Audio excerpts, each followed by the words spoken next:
स्वागत माननीय श्री मनोज सिन्हा जी, उपराज्यपाल जम्मू कश्मीर। झंडा ओहो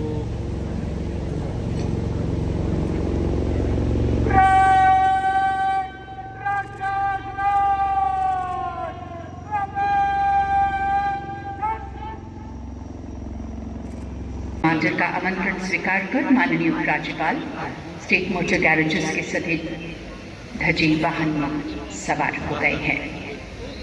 सेनानियों और शहीदों को नमन करें जिन्होंने मातृभूमि की रक्षा और सम्मान के लिए अपना सर्वस्व अर्पित कर दिया।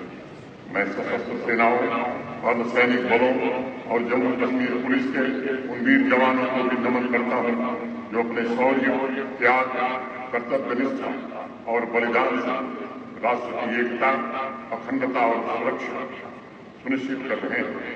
उनका अद्वितीय साहस और उनकी सेवा हमें एकजुट, सुरक्षित और समृद्ध भारत के निर्माण के लिए निरंतर प्रेरित करती है। मैं उन सभी सैनिकों, पुलिस, अर्धसैनिक बलों और नागरिक प्रशासन के अधिकारियों के प्रति भी आज अपनी कृतज्ञता व्यक्त करता हूँ जिन्होंने ऑपरेशन सिंदूर के दौरान अपने कर्तव्य, समर्पण और साहस देश का मान बढ़ाया।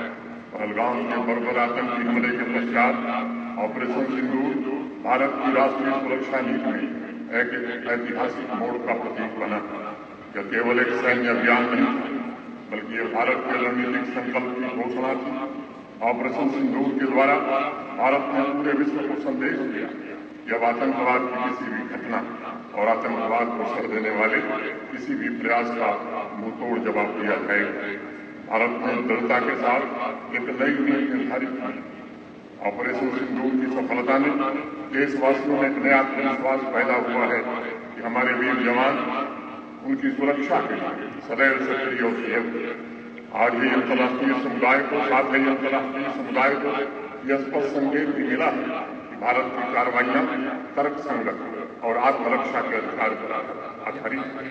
आतंकी तंत्र कश्मीर जैसे केंद्र शासित प्रदेश के आर्थिक विकास को मजबूत गति की मिलेगी।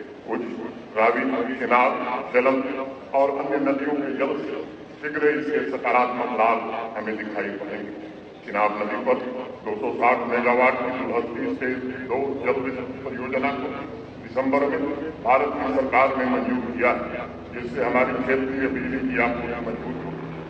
मैं पहलगाम आतंकी हमले में शहीद सभी नागरिकों को भी श्रद्धांजलि अर्पित करना चाहता हूँ और उनके परिजनों के प्रति गहरी संवेदना की प्रतिबद्धता को पुनः दोहराता हूँ। मैं army, CRPF, Jammu Kashmir police के उन सभी बहादुर जवानों का भी आज अभिनंदन करता हूँ जिन्होंने पहलगाम आतंकी हमले में शामिल 3 पाकिस्तानी आतंकवादियों को ऑपरेशन महादेव के दौरान मौत के घाट उतार कर हमारी माताओं, बहनों सिंदूर का बदला लिया। पिछले वर्ष अक्टूबर-नवंबर में देशव्यापी आतंकी नेटवर्क को उजागर करने और समय रहते अनेक आतंकी घटनाओं को रोकने के लिए भी मैं जम्मू कश्मीर पुलिस की विशेष रूप से सराहना करना चाहता हूँ। भारत के असली नायक और मुझे इन पर गर्व है। मैं अपनी पूरी निष्ठा और अपनी पूरी कृतज्ञता के साथ जम्मू कश्मीर पुलिस, अर्धसैनिक बलों तथा सेना के शहीदों को भी श्रद्धांजलि अर्पित करता हूँ। पूरा देश इन शहीदों का और उनके परिजनों का सदैव ऋणी है। मैं नौगाम के दुर्भाग्यपूर्ण आकस्मिक विस्फोट में शहीद हुए पुलिस तथा नागरिक प्रशासन के कर्मियों को भी आज अपनी भावभीनी श्रद्धांजलि अर्पित करना चाहता हूँ।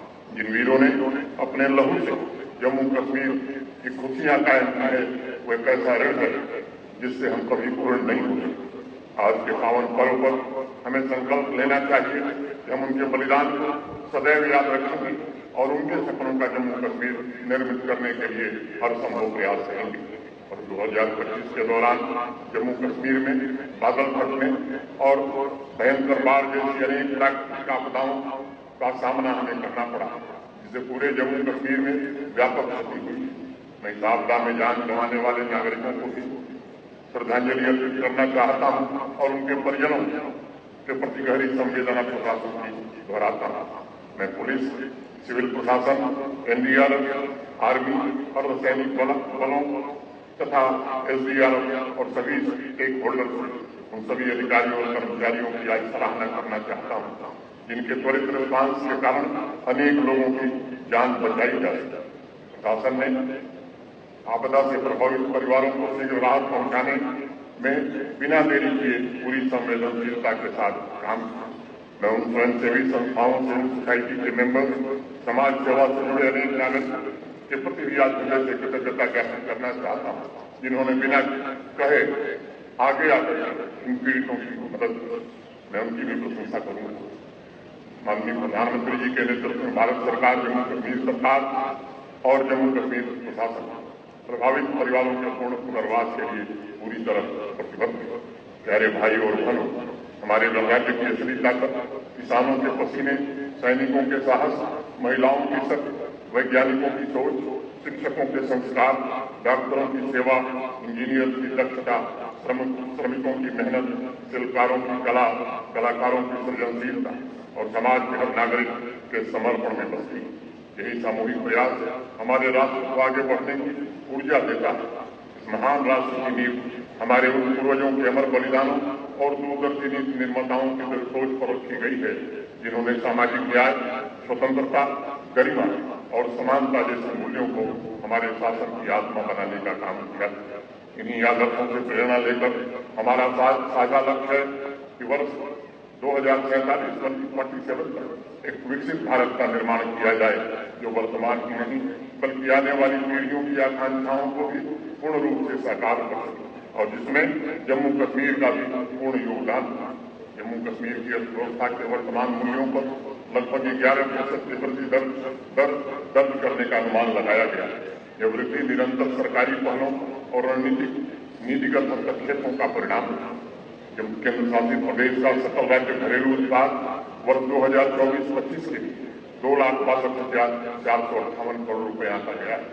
वहीं वर्ष 2023-24 में 2,36,059 करोड़ रुपए था। यह सकारात्मक रुझान बुनियादी ढांचे के विस्तार, आर्थिक सुधारों और निवेश के अनुकूल वातावरण की प्रभावशीलता को स्पष्ट रूप से दर्शाता है। जम्मू कश्मीर की अर्थव्यवस्था में पर्यटन क्षेत्र का विशेष महत्व है। 2020-21 में इसे उद्योग का दर्जा देने के पश्चात इस क्षेत्र में निवेश को विशेष रूप से प्रोत्साहन मिला। धरती का स्वर्ग कहे जाने वाले जम्मू कश्मीर में नवंबर 2025 तक 1,61,00,000 पर्यटक आए। यद्यपि यह संख्या पिछले वर्ष की तुलना में कम है, परंतु अप्रैल 2025 की पहलगाम की घटना, उसके बाद आई प्राकृतिक आपदाएं, प्रतिकूल परिस्थितियों के बावजूद सरकार और प्रशासन के सतत और केंद्रित प्रयासों से पर्यटन क्षेत्र ने भी उल्लेखनीय प्रदर्शन शुरू किया। नए पर्यटन अवसरों को साकार करने की दृष्टि से 9 नए पर्यटन स्थलों की पहचान की गई, जिन्हें अंतर्राष्ट्रीय मानकों के अनुरूप विकसित करने की परियोजना भारत सरकार की मदद से तैयार की जा रही है। कश्मीर मैराथन को स्पोर्ट्स